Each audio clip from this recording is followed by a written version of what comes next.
அல்ஹம்துலில்லாஹ். அல்லாஹ் தஆலா மாணவியினுடைய நவாற்றலை இன்னும் பலப்படுத்துவானாக.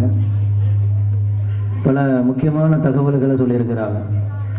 நபி ஸல்லல்லாஹு அலைஹி வஸல்லம் அவர்களுடைய காலத்தில் யார் யார் இந்த குர்ஆனுடைய விஷயங்களை பார்த்து அதில் உள்ள விஷயங்களை மனசை தொட்டு இஸ்லாத்துக்கு தானாக வந்தவர்கள் அப்படிங்கிறத சொன்னாங்க.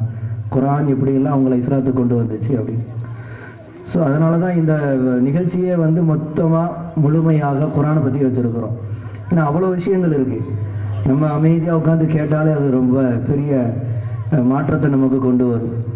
அல்ஹம்துலில்லாஹ். அடுத்ததாக குர்ஆனில் உள்ள சில தகவல்களை சொல்வதற்கு கேள்வி பதில் நிகழ்ச்சியாக மாணவியர்கள் தஹ்லீலா, அஸ்மா, சஃபா, ஃபாத்திமா, ருக்கையா